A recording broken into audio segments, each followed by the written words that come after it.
hoy entonces. Hoy comienzo una serie que le he titulado Creciendo en Cristo. Y en realidad lo que quiero desarrollar es un acrónimo, como yo decía el domingo pasado, basado en el título, más que el nombre, aunque lo usamos como un nombre, el título Cristo, que es la palabra griega que significa Mesías. Pero vamos a usar la palabra en sí misma y cada una de las letras del nombre o el título Cristo para desde ahí entonces desarrollar la serie. Yo considero que va a ser una miniserie porque voy a tomar 2 letras cada domingo, entonces implicaría solamente hablar hoy y los próximos 2 domingos, pero quiero ser flexible, número 1 con el tiempo y número 2 con ustedes. Y una de las cosas que yo creo que fue Dios el que puso en mi corazón es que no enlatara tanto la enseñanza de que ustedes al final reciban tanta información que no sepan de qué hablé. Yo, si me ven que paro antes de tiempo, es porque entiendo, o el Espíritu Santo me hace entender que ya ustedes están sobresaturados. Y al menos quiero que se queden con algo específico de lo que hoy yo quiero hablar. De este acrónimo quiero tomar hoy las letras CR, y no voy a hablar de Cristiano Ronaldo, voy a hablar de crecer, o más bien conocer más a Dios y rendirnos más a Dios. Di conmigo, conocer. Y di también rendir. Di conocer. Di también rendir. Y vamos a ver el vínculo que existe entre estas dos palabras. Hay una fotografía que le pedí a Robert tener ahí en pantalla para comenzar y es muy sencilla. No se fijen en el bosque, no se fijen en las plantas, fíjense en las personas que aparecen en la imagen si las logran ver. Y lo que quiero resaltar son las edades. Más que el físico, la apariencia, el lugar donde se encuentran o la ropa que usan, las edades. Si nos damos cuenta, hay 3 edades representadas. La etapa inicial de la vida con una bebé en sus primeros años, luego un niño preadolescente entrando en los primeros tiempos o quizás en esa transición saliendo de la niñez a la adolescencia, y luego un adulto que representa al papá. ¿Lo tenemos? Bueno, no tengo otra manera de explicar la edad espiritual que buscando un paralelo o usando como símbolo, como imagen, por decirlo de alguna manera, las edades biológicas o las edades naturales que cada uno de nosotros tenemos. Todos los adultos que estamos en esta habitación, en algún momento fuimos un bebé. ¿Ok? Todos fuimos un bebé. Entonces no nos debe, siendo adultos, molestar el llanto de un bebé. Les lo digo por si algunos se molestan con los niños aquí en la iglesia. Yo aprendí eso hace mucho tiempo. Yo también fui un bebé que hice bulla. Entonces yo honro esa etapa en mi vida, respetando a los niños y dándoles su espacio, porque entiendo que ellos no pueden procesar las cosas como nosotros. Entonces somos niños en algún momento de nuestra vida biológica, natural, luego vamos creciendo y entramos en una etapa de transición que se conoce como la adolescencia, porque no eres ni niño ni eres adulto, estás en esa etapa de cambio, de crecimiento, etcétera, etcétera. Pero luego finalmente el joven se convierte en un adulto y lo mismo pasa con la vida espiritual. Una pregunta que no quiero que la respondas en alta voz porque es demasiado íntima. Pero cuando miras esas 3 edades y piensas en tu edad espiritual, ¿cómo te clasificas? ¿Como un bebé, un niño o un adulto? ¿Como una bebé, una niña o una mujer adulta espiritualmente hablando? Como dije que nadie respondiera en alta voz, yo sé que cada uno se está respondiendo. Es más fácil que tú mires al que está al lado tuyo y diga, ella es una bebé, él es un adolescente espiritual, él es un adulto. Posiblemente algunos, pensando que porque yo soy un pastor y admiran esa figura de pastor, algunos piensan que yo soy un adulto espiritualmente hablando. Cómo me veo yo es muy distinto a cómo te ves tú. Pero voy a ayudarte para entrar en el tema hoy a mencionar algunas cosas que son muy prácticas y dejan de ser subjetivas, para liberarte de autoculpa y autocondenación. Porque puede ser que ahora mismo, cuando tú miraste la imagen e hiciste la comparación con la edad espiritual, tú comenzaste a lamentarte porque llevas 16, 20 años en el Evangelio, 30 años en la vida cristiana, y al ver la foto de la bebé, tierna sí, pero representando tu edad espiritual, tú dices, qué tragedia, que ya debería ser al menos un joven en la fe, y sigo siendo una bebé, y sigo siendo un bebé. Mira, algunas preguntas importantes que tenemos que hacernos. ¿Cómo respondo frente a la prueba? Cuando la vida nos cambia y la prueba llega, y la prueba es ese momento difícil, que puede ser económica, puede ser personal, puede ser relacional, puede ser física en cuanto a nuestra salud, puede ser inclusive psicológica, puede ser emocional, puede ser de mil maneras. La prueba tiene muchos matices y muchas manifestaciones. Cuando la prueba llega, ¿cómo respondemos? Cuando a un niño se frustra frente a una situación que no le gusta, y eso podría ser la expresión o la imagen de la prueba, el niño frustrado da una perreta. El adolescente se encierra en sí mismo y no habla con nadie, aprieta el rostro y se enoja con todos. El adulto se frustra igual, pero luego de una interiorización, estoy hablando de lo natural, todavía no estoy hablando de lo espiritual. Estoy hablando de cómo respondemos frente a la vida. El adulto frente a situaciones que no le gustan responde emocionalmente también, pero luego empieza a procesarlo y a decir, no puedo quedarme en este momento atascado, hundido. Tengo que sacar una enseñanza de esta crisis, de este quiebre, de esta pérdida, de este momento paralizante. Y eso describe a través del análisis de las edades biológicas y psicológicas cómo también nosotros estamos espiritualmente. ¿Cómo responde frente al triunfo? Un niño es eufórico cuando le dan una bolsa de caramelos. Finalmente ganó. Un adolescente también se llena de euforia cuando le permiten los padres, no sé, quedarse despierto hasta tarde, ver la película que tanto quería, ir al partido que tanto deseaba. Le gana la emoción. Y un adulto puede responder emocionalmente, pero luego se da cuenta de que hay momentos en la vida en que aquellas cosas que queremos no son mejores que las que necesitamos. Y muchas veces terminamos tomando decisiones importantes, dejando a un lado deseos por prioridades. Y esa es la diferencia entre unos y otros. ¿Me hago entender? Y así como mismo actuamos en la vida, eso describe quiénes somos espiritualmente. Ahora, lo bueno de ser objetivos, y si yo fuera a ser franco, y de hecho lo voy a hacer con ustedes, yo no me veo como un adulto espiritual. ¿Qué crisis tenemos si el pastor mismo no se siente así? Pero lo más importante es que nosotros nos demos cuenta cómo a veces frente a una prueba mi fe es movida. Cómo a veces frente a una victoria el proceso no es el mejor.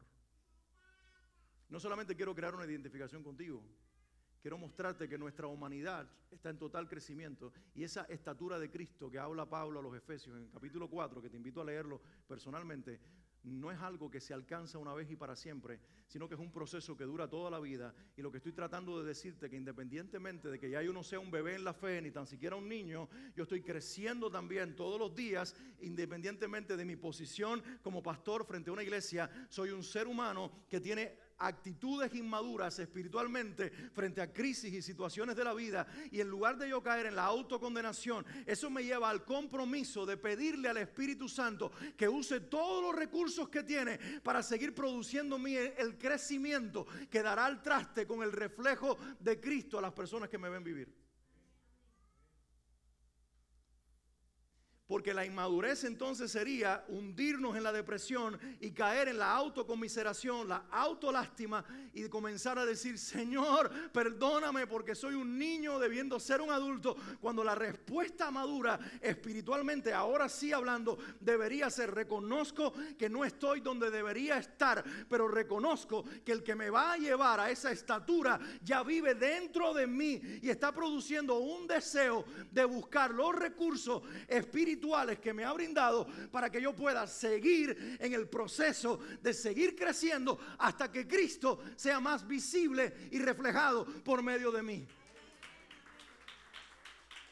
Entonces, la madurez espiritual no tiene tanto que ver cómo me veo reflejado en las edades espiritualmente hablando, sino mi decisión de que Cristo siga siendo formado en mí. La palabra de Dios dice en Filipenses 1:6, Pablo habla estas palabras y declara lo siguiente: estoy persuadido, dice el apóstol Pablo. Y con esta expresión me deja ver que no era una convicción personal, sino una que le produjo el Espíritu Santo. Y él dijo: estoy persuadido de esto, que el que comenzó en ustedes la buena obra, la está y estará perfeccionando todos los días hasta que Él venga.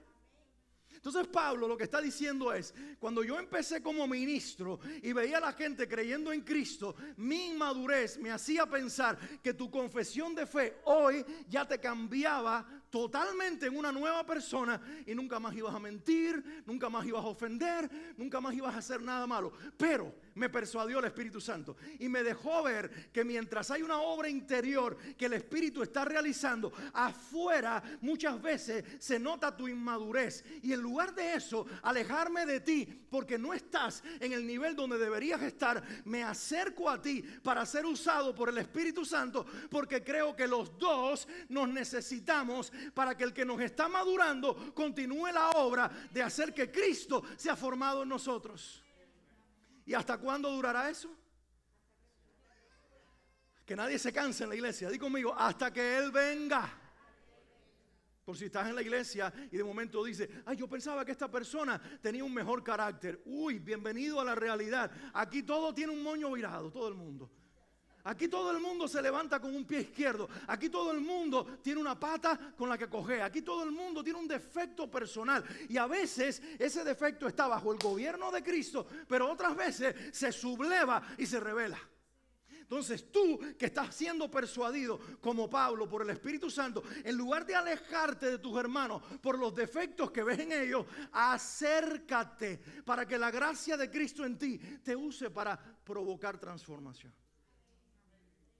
Wow. Eso es un reto. Porque cuando yo veo tu inmadurez, quiero correr de ti. Y cuando tú ves la mía, mucho más. Pero la madurez es, yo quiero estar cerca de ti, no porque tú eres perfecto, sino porque el que es perfecto vive en nosotros y nos ha hecho pensar y sentir de la misma manera. Entonces, hoy vamos a hablar primero que todo de conocer más a Dios. Y cuando hablo de conocer más a Dios, estoy hablando de Dios en su expresión o en su expresión máxima, puedo decirlo así, en su esencia, que es la palabra correcta que debo usar. Porque Dios, cuando decimos Dios, estamos diciendo que Dios es Padre, Hijo y Espíritu Santo. Amén. Dí conmigo, Dios es Padre, Hijo y Espíritu Santo. Escuchen, Dios no se manifiesta como Padre, como Hijo y como Espíritu Santo. Dios es Padre, es Hijo y es Espíritu Santo. Son tres personas que tienen su propia personalidad, valga la redundancia, existen en sí mismas, pero son una esencia. Pastor, no lo entiendo. Yo tampoco, pero lo creo. No sé cómo puede existir y cohabitar un ser en sí mismo que son tres personas. Y por eso algunos se han confundido y han llegado a decir, no, son manifestaciones, son expresiones, pero no hay un Padre, un Hijo, un Espíritu Santo, sino que el mismo Dios se manifiesta como Padre, como Hijo, porque queremos arreglar el concepto. Pero en realidad la Biblia nos presenta a un Padre, un Hijo y un Espíritu Santo. ¿Dónde, pastor? Cuando se bautizó Jesús. Viene una voz del cielo y dice, este es... ¿Quién está hablando detrás de la nube? El Padre. ¿Acerca de quién? Del Hijo. Este es mi Hijo amado, en el cual tengo complacencia. ¿Y quién voló en forma de paloma? El Espíritu Santo. Son tres. Y los tres estaban allí. Entonces no son tres manifestaciones. El Padre tiene su propia personalidad y habla acerca del Hijo. El Hijo tiene su propia personalidad y habla acerca del Padre. Y el Espíritu tiene su propia personalidad y habla acerca de los dos. Y Él vive en nosotros para revelarnos al Padre y al Hijo y para que nosotros conozcamos bien al Dios en el cual hemos creído. ¿Por qué me llevó por ahí el Espíritu Santo? No sé si esa no era mi introducción, pero quería afirmarte en una verdad esencial de nuestra fe, no en una idea distorsionada del Dios en el cual creemos, porque Él quiere que lo conozcas mejor. Dijo esto un puritano antiguo, siglos pasados, vivió hace bastante tiempo, Thomas Watson, suficiente como para que lo leamos, porque ya este hombre probó su fe y murió. Y Thomas Watson escribió esta frase que yo creo que merece leerla e entenderla también. Él dijo, la fe es una gracia inteligente.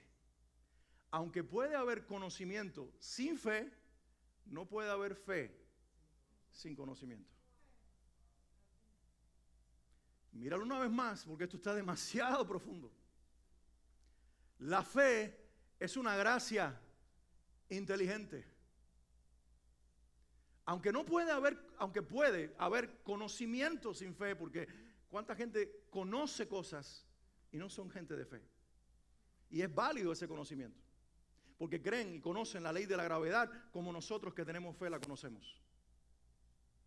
Y conocen las leyes físicas y son gente que tienen conocimiento y miran al espacio y son científicos de la NASA y no tienen fe. Eso es posible, pero lo que no es posible es que exista la fe sin conocimiento. Entonces hoy vamos a hablar de conocer más a Dios. Y como esto es un acrónimo, no vamos a hablar del conocimiento íntimo, porque eso lo voy a dejar para cuando llegue la letra I de Cristo. Voy a hablar de conocer a Dios. Y la pregunta que Dios nos está haciendo hoy y que yo les hago a ustedes es la siguiente: ¿cómo lograrlo? Mira lo que dice la Biblia, Hebreos 1, versículos 1 y 2. Dice Dios, si quieres léelo conmigo en altavoz, Dios, habiendo hablado muchas veces y de muchas maneras. Detente ahí un momentito. ¿Dios habla o no habla? Y Dios ha hablado en el pasado, dice el texto, la Biblia, si crees en ella, dice que sí. Y nosotros creemos que es verdad. Y dice que no solamente ha hablado, sino que ha hablado muchas veces, di conmigo, muchas veces. Es decir, que Él es intencional en que lo escuchamos. Porque cuando alguien te habla muchas veces, esa persona quiere que lo escuches. ¿Estamos de acuerdo? Entonces Dios ha hablado muchas veces, di conmigo, muchas veces. Pero no solamente ha hablado muchas veces, dice el texto, que ha hablado de muchas maneras. ¿Estamos de acuerdo? Entonces en el pasado, en el tiempo que ya no es, pero que queda como un testimonio para nuestra generación, Dios habló muchas veces y de muchas maneras. Pregunto, ¿cuáles son esas maneras y esas muchas veces? Número 1, su creación. Número 1, di conmigo, la creación. El universo, lo que la gente llama la naturaleza, lo que algunos piensan que es el resultado de una evolución, en realidad está diciendo, tiene que haber un ser pensante detrás de todo esto. Y con esta conclusión que el ser humano se hace, y por eso los antiguos en su conocimiento restringido, cuando llegaban a esa misma conclusión, decían, tiene que ser ese ser que brilla, que era el sol, porque era lo que más llamaba la atención. Porque no tenían un conocimiento todavía del Creador, o al menos en su área, en su geografía, en su cultura. Aquí los mayas, los aztecas, todas esas culturas incas adoraban al sol, a los astros, porque los impresionaban y no se daban cuenta que estos eran simplemente un reflejo del que los había puesto allí para que ellos lo buscaran por encima del sol y de la luna. Pero Dios habla por medio de la creación. Salmo 19. Los cielos cuentan. ¿Cuántos se saben el Salmo 19? Los cielos cuentan la gloria de Dios y el firmamento anuncia la obra de sus manos. Un día le emite palabra a otro día y declara sabiduría. Esa es la Biblia lo que dice eso. La otra forma en la que Dios ha hablado es la historia. Es la historia. Porque todo lo que Dios dice en su palabra, que se ha tratado de negar, ahora los arqueólogos encuentran los restos de civilizaciones que hablaron de un pueblo que salió de las aguas, Moisés y el pueblo de Israel. Hablan de un rey que para muchos era una leyenda, David. Y hablan de un Jesús que tenía como un hermano a Santiago, como madre a María y padre a José. La historia, Dios ha usado la historia para confirmar y corroborar que su palabra es verdad y para decirles, te estoy hablando. Y Dios ha usado a las personas como me está usando a mí hoy para hablarte y para decirte, yo no soy un concepto y una idea entre tantas. Yo soy Dios. Y quiero revelarme a tu vida, porque la razón no es que me creas para subyugarte, es revelarme a tu vida para derramar mi amor sobre ti. Este Dios quiere ser reconocido y quiere ser conocido no por el deseo autosuficiente de que lo reconozcamos, sino por el amor eterno que nos tiene para poder amarnos. Ahora dice que no solamente ha hablado muchas veces y de muchas maneras, y que lo hizo a través de los padres y los profetas específicamente, sino que el texto continúa diciendo, en estos postreros días, en estos últimos días, nos ha hablado, ¿por medio de quién? Diga todo el que lo cree, nos ha hablado por medio del Hijo. Diga a la iglesia bien alto, nos ha hablado por medio del Hijo. ¿Y quién es el Hijo? Tiene un nombre, ¿cómo se llama? Se llama Jesús, Jesús el Cristo, Jesús el Mesías, Jesús el ungido de Dios, Jesús el hombre nacido de mujer, pero también Dios encarnado. Vino a revelarnos que Dios nos ama tanto, que no se quedó en un trono poniendo señales en el cielo, hablando en la historia o por medio de hombres y profetas, sino que vino y se encarnó para en una cruz decirte, te amo tanto para ocupar tu lugar y morir por ti. Eres amado de mi corazón. Alguien debería decir amén en este lugar. Nos ha hablado por medio del Hijo, a quien constituyó heredero de todo y por quien asimismo hizo el universo. En una clase de teología como las que se imparten en los seminarios, donde estudian los predicadores y pastores como yo, un profesor de teología llegó y le hizo una propuesta a todos sus estudiantes en el salón de clases y les dijo, esto es lo que quiero que ustedes hagan, cierren su Biblia e intenten en unos minutos definirme en su cuaderno de notas, hagan un escrito, hagan una tesis escrita breve pero concisa y también poderosa y determinante. Sin la Biblia, traten de demostrar que Dios existe. ¿Escuchaste? Escribe en tu cuaderno de notas, sin tener como base tu Biblia, que Dios existe. No sé qué habrá salido de ese experimento, pero creo poder entender lo que perseguía el teólogo y el maestro de teología. Tenía una sola idea en mente: que sin la palabra de Dios, toda idea de Dios está distorsionada. ¿Alguien me escuchó? Sin la palabra de Dios, toda idea de Dios está distorsionada, porque sale de lo subjetivo, del yo creo, yo pienso, yo siento. Y por eso Dios dice en otra parte de este mismo libro, esta es la palabra profética más segura. ¿Por qué razón? Porque es un libro y no siente. Y hay algo poderoso en sentir, pero muy peligroso en sentir. Es que los sentimientos tienen lo mismo poder que peligro. Porque a veces sentimos tanto a Dios. Si yo les preguntara a ustedes en este momento, muchos van a levantar sus manos si son honestos, ¿cuántos sintieron a Dios cerca esta semana? Y voy a preguntar, ¿cuántos no sintieron a Dios? Cuesta más levantar la mano. Pero va a haber las dos realidades y posiblemente las vivieron las mismas personas.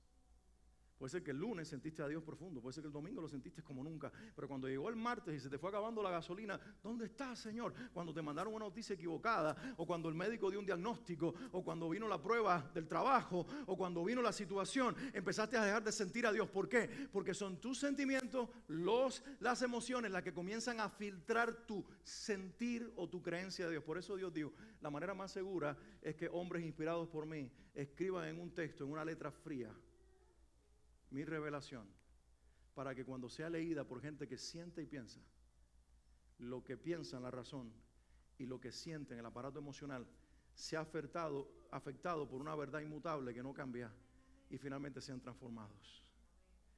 Es imposible conocer a Dios si no es por medio de su palabra. Por eso les dije, no voy a hablar hoy acerca de un conocimiento íntimo, que lo vamos a hacer en unas próximas semanas, en unas pocas semanas. ¿Por qué razón? Porque quiero llegar allí después de establecer una base. Hay una forma clave y práctica en la cual Dios nos permite conocer a su Hijo Jesús y conocerlo a Él en la expresión de sus tres personas, el Padre, el Hijo y el Espíritu Santo en toda su esencia. Y es esto, a través de su palabra. Por ejemplo, yo comencé diciéndoles a ustedes, Dios no se manifiesta en tres personas, Dios es tres personas. ¿Y cómo lo justifiqué? No dije yo pienso, yo creo. Yo digo, la Biblia dice que cuando Jesús fue bautizado. Entonces mi creencia y tu creencia, si eres un cristiano y eres alguien que comulgamos la misma fe, no está sostenida en lo que alguien escribió como un credo, sino en una palabra que está sustentada por el tiempo, que tiene que ser inspirada por Dios. Porque sostengo en mis manos un libro que se llama la Biblia. Di conmigo, la Biblia. Se llama Biblia y te darás cuenta que tiene el mismo parecido cuando menciono la palabra que la palabra biblioteca, ¿cierto? Porque lo que significa una biblioteca en inglés es diferente. Una biblioteca en inglés es library, ¿correcto? Entonces yo casi ladro cuando menciono esa palabra, library. Pero me gusta decir biblioteca porque el significado de biblioteca es un compendio de libros, es un lugar donde se amontonan libros de diferentes clasificaciones y tú quieres conocer de filosofía, así era en mi época, ahora vas a Google, pero en mi época cuando yo estudiaba y te decía, tienes que hacer una presentación de historia, tú llegabas a la biblioteca del pueblo y te daban una tarjetica y llegabas a una sección de historia y ahí tú empezabas a buscar los libros de la historia específica que tú tenías que estudiar, les quitabas el polvo, abrías aquellos libros que normalmente eran más grandes que la mesa y tenías que quemarte las pestañas hasta escribir lo que te habían pedido. Hoy no, hoy tú vas al teléfono y le dices, ya ni escribe. Yo veo a estos muchachos que dicen,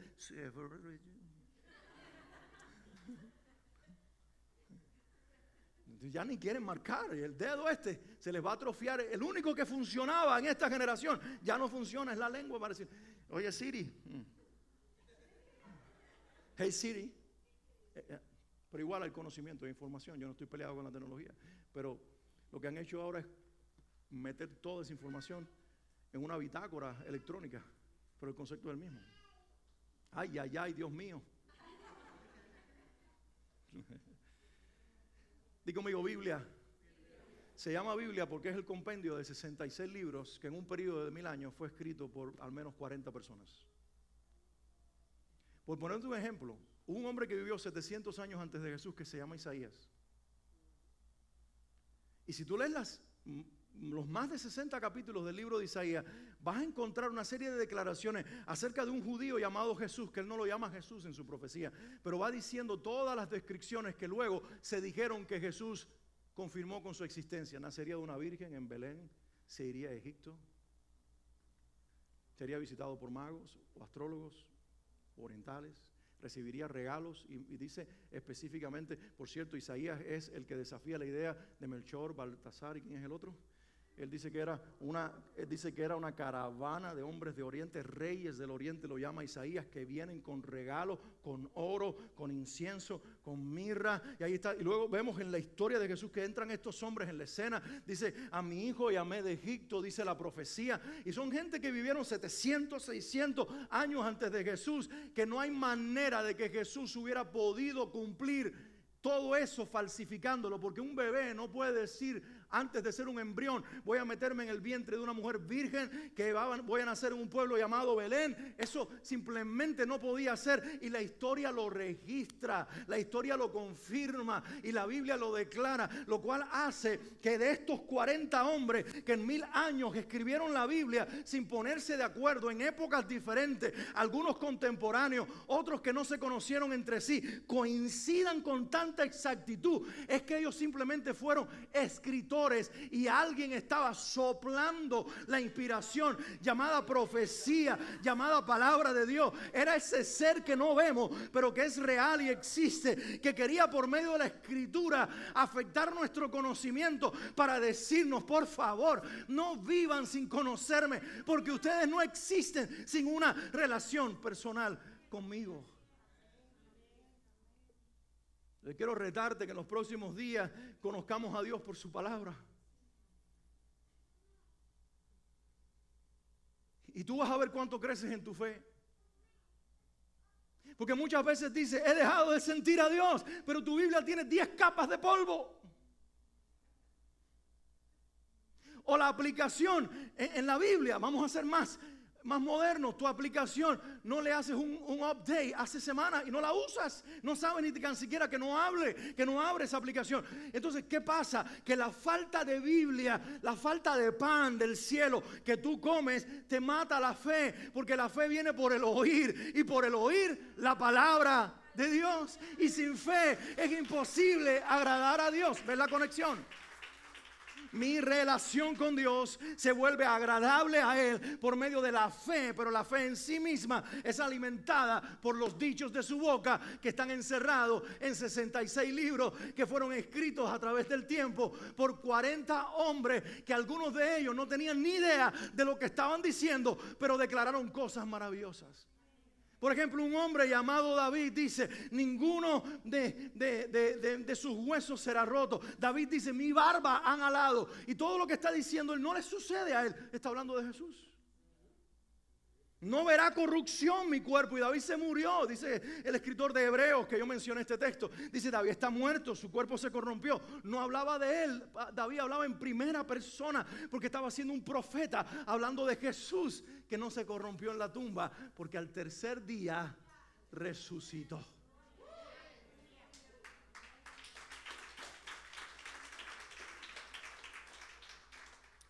Déjame decirte algunas cosas hoy.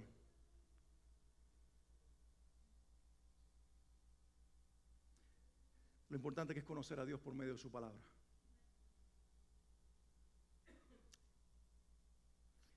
La primera, conocer a Dios por medio de su palabra nos evita criterios subjetivos. ¿Lo escuchaste? Cuando yo conozco a Dios por medio de su palabra, mis criterios subjetivos, ¿se entiende lo que estoy diciendo, verdad? Todo ese sistema de creencias que yo me autofabrico, que tiene que ver con lo que yo pienso y lo que yo siento. Qué peligroso es eso. No, pero es que yo siento. No, pero es que yo pienso. Y es válido porque somos seres humanos y sentimos y pensamos. Pero qué bueno que ahora hay una autoridad por encima de nuestra mente y nuestras emociones, que es la palabra de Dios para equilibrarlas ambas. Porque cuando veíamos ahorita las edades, un bebé, un niño preadolescente y un adulto, todo eso se resuelve. ¿Cómo dejas de ser un bebé para ser un adulto? Hay un proceso natural de crecimiento que está encerrado en el mismo cuerpo humano y es parte de la biología humana y por lo tanto va a suceder. Si nos alimentamos bien, nos hidratamos bien y vivimos en el ambiente saludable, eventualmente ese niño, ese bebé se va a convertir en un adulto como lo estamos viendo en pantalla. Y es bueno que el padre mire al hijo y tenga al bebé en la espalda porque está diciendo con esa imagen, sin ponernos de acuerdo, Robert, es como diciéndole al niño, en algún momento serás como yo soy, pero todavía traigo en mí ese bebé que algún día fui, filosofando un poco, pero lo que estoy tratando de decir con esto es, hay un proceso natural, biológico, que nos llevará a convertirnos en un adulto si hay alimentación, hidratación y ambiente saludable. ¿Estamos de acuerdo? De la misma manera, todos los que comenzamos como bebés espirituales, vamos a crecer si estamos en un ambiente propicio. Por ejemplo, un ambiente saludable es que el niño crezca en familia. Salvo excepciones, que un niño abandonado en un bosque, un lobo lo salva y se críe con los monos o con los lobos, como ha sucedido. Aparte de Tarzán, que es ficción, pero ha sucedido. Lo normal y lo saludable es que un bebé nazca en un hogar y crezca en una familia. ¿Estamos de acuerdo? Pues ya eso te está diciendo algo. ¿Dónde tú creces? Dí conmigo, en familia. Esto es una familia espiritual. Aquí hay un montón de bebés y de adolescentes y de adultos con mentalidad de niños. ¿Estamos de acuerdo? Aquí hay una familia. Porque ¿quién es el padre de esta casa? No es el pastor. Hay iglesias que dicen, el padre de esta casa es el pastor. Están perdidos. Con todo respeto, si tu papá es el pastor, no sé a dónde te va a llevar. Pero el padre de esta casa se llama Dios. Y por lo tanto, nadie puede ocupar su lugar. Aquí todos somos hijos. Todos somos hijos. Unos nacimos primero y otros nacieron después. Y los hermanos mayores ayudan a los hermanos menores a ir creciendo y les van dando el ejemplo y les van mostrando, mira, si se amarran los zapatos, mira, así la hora, y les van enseñando. Y pueden ser que participen con los padres en el proceso del crecimiento. Pero el padre, la casa, es, en este caso espiritualmente, el Señor de la casa, el Dios. Para conocerlo mejor, su palabra, ¿verdad? Mira lo que dice Hebreos 4:12. Volvemos a la carta a los Hebreos que nos ayuda mucho en este tema de conocer a Jesús a través de su palabra. Hebreos 4:12 dice, porque la palabra de Dios es ¿qué? Número uno, la palabra de Dios no es muerta, la palabra de Dios es viva. Por eso tú lees el Salmo 23 y te habla a ti. El Salmo 23 te habla a ti. El Salmo 23 te habla a ti que estás atrás. Y el Salmo 23 me habla a mí. Y a cada uno nos habla en el momento en el que estamos. Y tú estás en tu mejor momento en la vida. Y yo estoy en un momento medio, más o menos. Y tú estás en el momento más bajo. Y a los tres nos habló, nos cambió la vida, nos ministró, nos llenó y nos levantó. Y tú dices, ¿cómo es posible si no estamos viviendo en la misma etapa y no somos la misma persona? Pero es viva.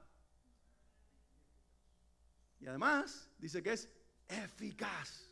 Siempre logra lo que se propone. El profeta Isaías, volviendo a él, dice que la palabra que sale de la boca de Dios no vuelve a él vacía, sino que ella hace todo para lo cual fue enviada y luego regresa al Señor con los resultados. Lo que está diciendo es que, por ejemplo, yo ahora estoy soltando la palabra de Dios. Los resultados no son míos. Lo que va a producir Dios por medio de lo que yo estoy leyendo y predicando, lo va a hacer el Espíritu Santo, que va encerrado en la palabra de Dios para trabajar y persuadirte a crecer en el conocimiento de Dios, a creer en el Señor Jesucristo y a comenzar una relación, si no la tienes, con Él, personal, íntima, salvadora, de bendición para tu vida.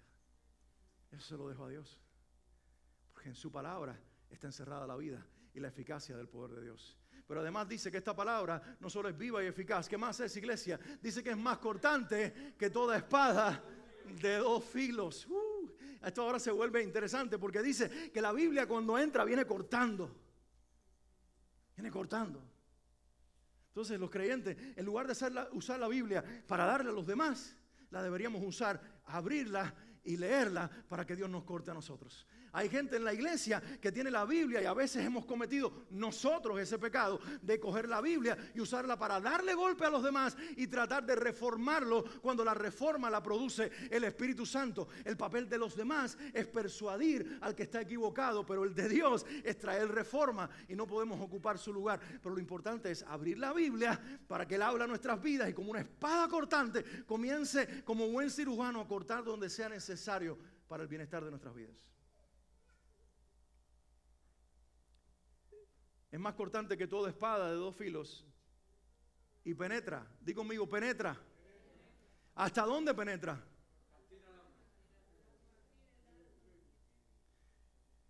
Tengo que preguntar algo antes de preguntar hasta dónde.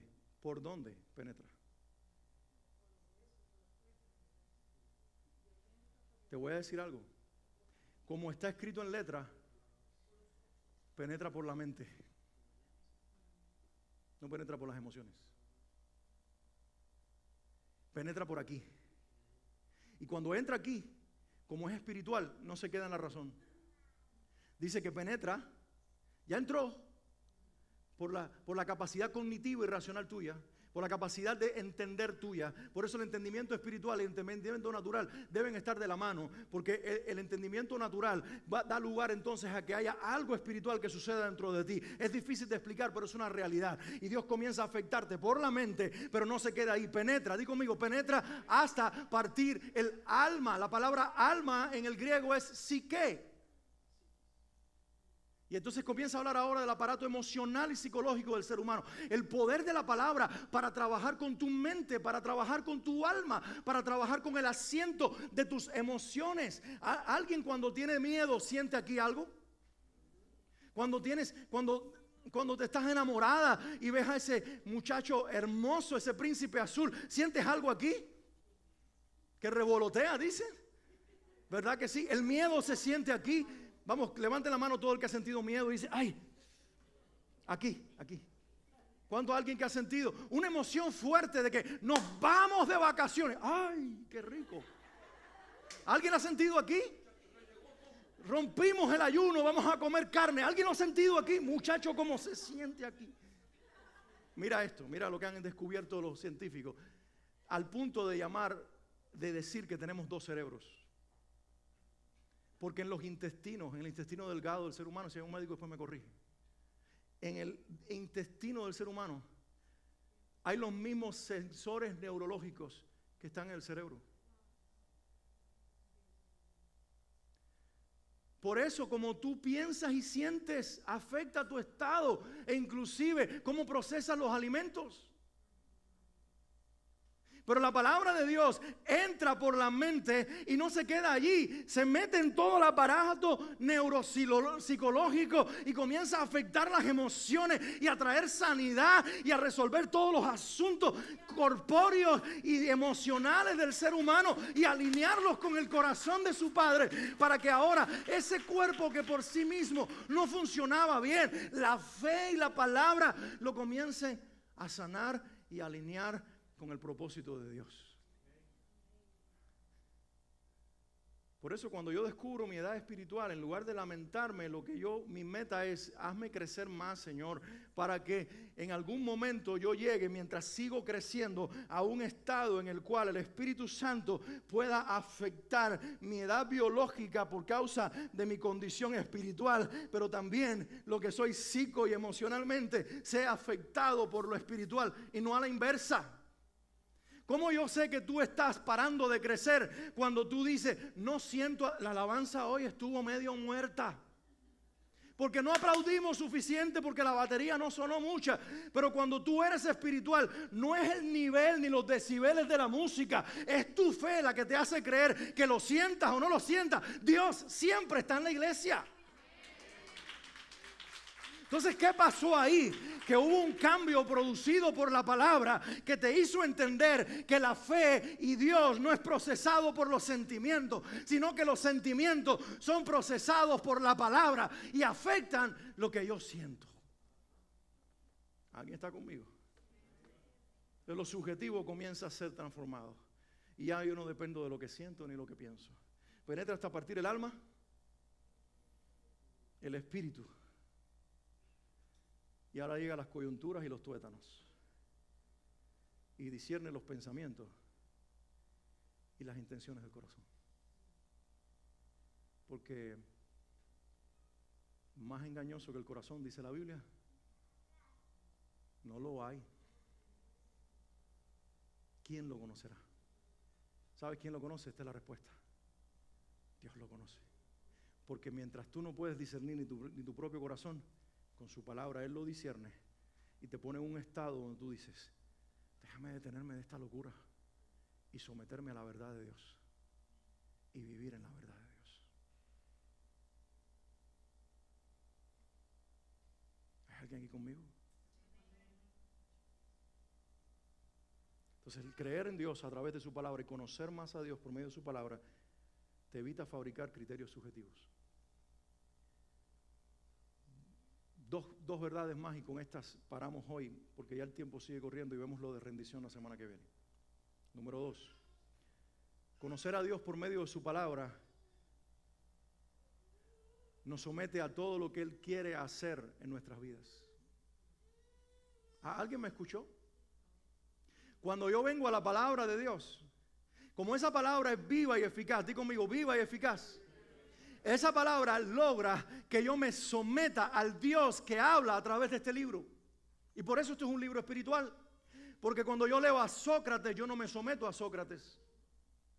Porque cuando yo leo la Ilíada de Homero, yo no me someto a Homero, ni me creo que soy Odiseo. Pero cuando yo leo a Dios, Dios persuade mi mente, afecta mis emociones, toma control de mi cuerpo, cambia mi espíritu y me somete a su palabra. Eso es algo espiritual, sobrenatural, que solamente un Dios que habla por medio de un libro puede producir. Mira lo que dice 2 Timoteo 3, 16 al 17. ¿Qué dice la palabra? Lean conmigo, para que nadie se duerma. Léalo fuerte, en alta voz. Dice así: toda la escritura es inspirada por Dios, útil para enseñar, para redarguir, para corregir, para instruir en justicia, a fin de que el hombre de Dios sea perfecto, enteramente preparado para toda buena obra. Di conmigo, toda la escritura. No solo el Antiguo Testamento, no solo el Nuevo Testamento, sino todos los libros de la Biblia, los 39 del Antiguo Testamento, los 27 del Nuevo Testamento, los 66 de toda la Biblia, desde Génesis hasta Apocalipsis. Quita los mapas y la concordancia, eso las puso el hombre. Pero desde Génesis hasta Apocalipsis, sin las notas de los predicadores, desde Génesis hasta Apocalipsis, La palabra de Dios completita es inspirada por Dios. Significa que mientras Pedro escribía sus cartas, mientras Juan también, mientras Pablo y Lucas y todos los escritores, incluyendo a Moisés, el Espíritu Santo estaba soplando su vida para que cuando ellos escribieran, lo hicieran bajo el influjo y el poder del Espíritu Santo. Toda la escritura es inspirada por Dios. Es por eso que en griego el nombre que se da al Espíritu Santo es pneuma, de donde viene nuestra palabra neumático, de donde viene la palabra pulmones, neuma. Por eso la palabra se puede traducir espíritu, hablando del Espíritu Santo, o espíritu en minúscula, hablando del espíritu humano, o puede traducirse aire. Porque eres el aliento también de Dios. Es una persona en sí mismo. Pero si lo fuéramos a comparar ahora con algo, cuando Dios sopla la vida, está dejando que su Espíritu Santo, que llegó en Pentecostés como un viento recio, y produjo la vida de la iglesia en Pentecostés, para los que han leído Hechos 2. También el mismo viento del cielo, aire de Dios, pneuma eterno, rúa de Dios, sopló su vida sobre los 40 hombres que escribieron la Biblia, y cada uno de ellos, mientras mojaba la tinta y escribía con la pluma en el papel o en el papiro, el Espíritu de Dios estaba inundando la razón, el alma, el ser, para que no dijeran nada más ni nada menos que lo que Dios quería que ellos dijeran. No son las piedras ni los cristales, no es adorar al sol ni a la luna, no es buscar los chamanes, ni ir al Machu Picchu, como se llama, ni ir a ver al Dalai Lama. No es pedirle a Jesucristo que se materialice en esta habitación, porque Él ya lo hizo. Es dejar que se nos revele por medio de su palabra. ¿Y qué sucede cuando yo tengo ese corazón con esa mentalidad de que Dios es suficiente para hablarme por medio de su escritura? Dice que es útil ¿para qué? Alguien diga conmigo, para enseñar. Ay, qué rico que Dios me enseñe. Pero ahora viene algo más interesante, para que me redarguya. ¿Cómo se escribe eso, pastor? ¿Qué significa? Para que te hable duro, para que te confronte, para que te discipline, y dice luego para que te corrija, para que te instruya en justicia, ¿a fin de qué? De que el hombre, y ahí hombre es humanidad, hombre, varón, mujer, sea ¿qué? ¿Sin pecado? No, maduro. Porque no es imposible que un ser humano en la tierra no se equivoque, pero aquí dice para que sea maduro, para que deje de ser niño y adolescente y se convierta en un adulto conforme a la estatura del Señor. Y mientras cometemos errores, nosotros todos los días nos vamos a fallar, pero soy un adulto. Y por lo tanto, si tengo una discusión con mi esposa, no voy a hablar de divorcio. Porque como soy un adulto, Dios nos unió para siempre, somos una sola carne. Y vamos a resolver esto hasta que este matrimonio no está destinado para que se divorcie, sino para que resuelva todas sus fricciones en la presencia de Dios, porque somos dos adultos y dos niños, porque los niños se pelean por una pelota, pero los matrimonios en Cristo se restauran. No me voy a pelear porque la gente, tú sabes, el síndrome del canguro en las iglesias está presente todos los días. Ya no me gusta esta iglesia, ya no siento a Dios aquí, ya el pastor no me gusta cómo habla, ya este hermano me miró mal y es visco, bueno, cualquier cosa que haya sido. Y la gente se va como un cangurito saltando a la otra iglesia. ¿Por qué? Porque eso es lo que hacen los niños. Yo cuando era niño, si me disgustaba con estos de este barrio, me cambiaba al otro barrio, hasta que ya empecé a crecer y dije, tú eres mi amigo, y somos amigos hasta el día de hoy. ¿Qué fue lo que cambió? Ellos, crecí. Crecí biológicamente, crecí psicológicamente, y lo mismo necesitamos espiritualmente. ¿Y cómo ocurre el crecimiento? Por la palabra. La iglesia que es muy sensitiva y no depende de la palabra es muy peligrosa. La iglesia que es muy racional y no siente a Dios es igual de peligrosa. La iglesia que es capaz de someterse a la escritura y vivir en el espíritu gratifica mucho a Dios. Y esa es mi meta como pastor y ese es el corazón de Dios. En tercer lugar, para parar hoy en este punto y traer a Dios a una conclusión a nuestras vidas, lo tercero que quiero decirte, conocer a Dios por medio de su palabra nos permite orar correctamente. ¿Cuántos creen que hay poder encerrado en la oración? Fíjense como lo dije, voy a usar una frase común que se usa, hay poder en la oración. ¿Cuántos creen que hay poder en la oración? Claro, yo no voy a juzgar esa expresión porque entiendo lo que significa. Lo que significa es que cuando yo oro, el poder de Dios está obrando, el poder de Dios se desata, el poder de Dios se derrama, porque Dios quiere que nosotros hablemos con Él para Él responder. Y alguien dijo, bueno chicos, si Dios lo sabe todo de antemano, ¿para qué me hace pasar por el trabajo de pedirle algo si Él ya podía responderlo de antemano? ¿Verdad que sí? ¿Cuántos padres hay aquí? Levanten la mano todos los padres y madres que hay en esta habitación. ¿Cuántas veces tus hijos vienen a pedirte algo y ya tú lo sabías? Y pregunto, ¿y por qué no se lo diste antes? Número uno, porque la petición crea confianza. Porque lo que tú quieres es que tus hijos desarrollen la habilidad de confiar en ti como para articular lo que desean y decirte, papá, mamá, quiero esto. Esperando una reacción de ti, inclusive de amor detrás de un no. Y por eso Dios, que lo sabe todo, nos pide orar, porque encerrada en la oración está el que nosotros finalmente lo conocimos en un grado íntimo y personal, que es el más grande de todos, hijos relacionados con su Padre. Esa es la meta de Dios, en dejarse conocer por nosotros. Es lo que dice la Biblia.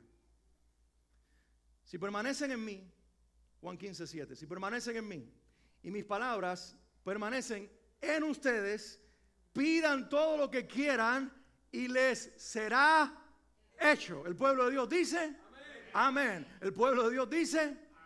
Uy, eso está tremendo. Voy a preguntar, ¿cuál es la parte del versículo que más te gusta? Pide todo lo que quieras, es la que más repite la iglesia, lo que más se repite en los cultos, en las reuniones de oración, la que más los predicadores acentúan. Dice Dios, pide todo lo que quieras y será hecho. Y lo juntamos con, y dile al árbol que se mueva y a la montaña que se mueva y van a ser quitados. Y si tu fe es tan pequeña como un grano de mostaza, no importa, hace falta que la use y lo que digas sucederá. ¿Cuántos dicen amén? Dice Dios, espera. Se volvieron todos locos. Eso no fue lo que yo dije. Lo que yo digo es que si ustedes permanecen en mí y mis palabras permanecen en ustedes, sus oraciones no van a ser locas. Y ustedes no van a salir por ahí diciendo, quiero, porque eso es lo que hace un niño en una tienda sin conocer el presupuesto familiar. Pero un adulto conoce, y porque conoce, sabe lo que pide. Y Dios no quiere hijos bebés, Dios quiere hijos adultos, pero todavía limitados, que sepan lo que piden y que pidan correctamente. Y para eso hay que permanecer en Él, permaneciendo en su palabra. No es muy popular. Así no es tan popular, pero es bíblico. Y aunque no sea tan popular, es tremendo, porque lo que Dios quiere no es que yo lo logre transformar a Él por medio de mi oración, sino que su palabra me transforme a mí, para que yo, transformado al orar, pida lo que está en su corazón y no en el mío.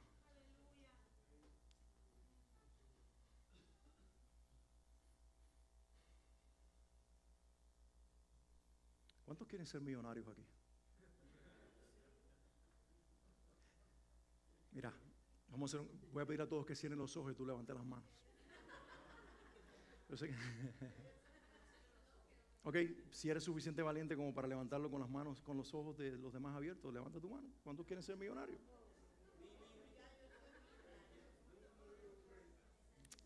Ahora te voy a hacer una pregunta. ¿Lo puede Dios hacer? Estoy tocando un tema que nos encanta en esta generación y en este país. ¿Okay? ¿Lo puede Dios hacer, sí o no? ¿Cuántos creen que Dios lo puede hacer? Ahora voy a hacer la pregunta clave. ¿Será eso lo que Dios quiere para ti? Pastor, ¿y por qué no? No sé. Pero si yo no soy millonario después de 30 años en el Evangelio, es porque Dios sabe que a mí un par de millones me van a cambiar la vida para mal. No sé. Hasta el día de hoy no tengo la madurez espiritual para recibir 2, 3 millones. Por eso no los tengo. No es porque me faltó la fe, es porque mi Padre, que me ama tanto, está cuidando mi eternidad y por lo tanto no está apostando lo temporal. Y yo tengo que aprender a ser feliz manejando un Honda con 80,000 millas y no un Mercedes de 0 millas. Y sentirme en paz. Y lo digo de todo corazón, soy feliz. Y disfruto la vida todos los días, porque estoy entendiendo la asignación, inclusive material para mi vida, independientemente de lo que Dios quiera hacer mañana. Y si mañana califico y Dios me quiere hacer dar los millones, es porque sabe que yo dejaré de ser egoísta y comenzaré a ser una persona que ya no dirá, ahora me voy a comprar la casa de 16 habitaciones y un chef por la mañana y otro por la noche y finalmente no voy a hacer nada y voy a cruzar las piernas y mañana me voy a morir de colesterol por no hacer ejercicio, caminar. Y tú no sabes, ¿me entiendes? Y finalmente voy a poder darle órdenes a todo el mundo. Y mira lo que está en tu corazón. Cuando Dios quizás tiene otro pensamiento, ¿me entiendes? Dios, tu sentir está ahí, Dios lo puede hacer, pero nosotros decimos, Padre, mira, esta es la oración más poderosa de Jesucristo cuando en Getsemaní dijo estas palabras, Padre, si es posible, pasa de mí esta copa. Pregunto, ¿lo podía hacer Dios? Pero Él dijo algo valioso que evitó que el Padre lo hiciera. Pero no se haga mi voluntad, sino la tuya. Domingo sentado en una silla con aire acondicionado y yo predicando aquí, riquísimo. Decir que se haga tu voluntad, en medio de la prueba decirlo, son otros 5 pesos, decimos en Cuba. Son otros 5 pesos. Lo que le decimos es, sálvame ya, sálvame ya, ayúdame ya, envíame el cheque ya, hazlo ya, hazlo ya. Y Dios dice, espera, pero ¿por qué no ves que me estoy muriendo? No, tú no estás viendo lo que yo estoy viendo. El oro, mientras más pasa por el fuego, mejor y más valioso es. Dios está más interesado en la persona en que te vas a convertir que en los regalos que te quiere dar. Y con esto termino. Conocer a Dios es conocer el secreto de su voluntad para mi vida. Y saber que antes de que yo fuera un embrioncito en el vientre de mi madre, Él ya me conocía, Él ya había escrito mis días. Dice el salmista en el Salmo 139, todos mis dichos, o todo, alguien ayúdeme porque la memoria ya está fallando. Debe ser las toxinas que están ahí batallando en el cerebro por la falta de steak. Pero dice, todo el registro de mi vida, voy a parafrasearlo, están escritos en tu libro, sin que falte uno de ellos. Que se murió muy joven, que se murió muy viejo. Esos términos los ponemos nosotros. Cada uno se va cuando Dios dice que se va. Y cada uno llega cuando Dios dice que se llega. Y en el interín, en el camino, hay un Dios cumpliendo todos sus dichos. Y cuando yo lo conozco, yo me someto a ese Dios y le digo, lo único que yo quiero es que lo que escribiste en tu libro, yo no lo estorbe con mi voluntad. Porque tú sabes lo que a mí me conviene y quién yo debo ser. ¿Alguien hace esa oración conmigo hoy? Quiero que te pongas de pie un momentito. Entonces vamos a hacer un compromiso esta semana. Y yo quiero que, como inicio de semana que es, y estamos entrando en un año donde queremos conocer más a Dios, si tú lo quieres hacer, esto no es obligado ni por presión de grupo, esto es algo totalmente voluntario. Pero si tú junto conmigo quieres crecer en conocer más a Dios, tú levantes tu mano arriba hoy.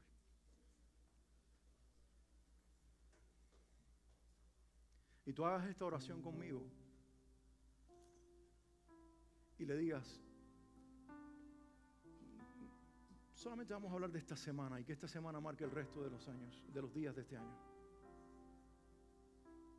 Dile, Padre, ayúdame en esta semana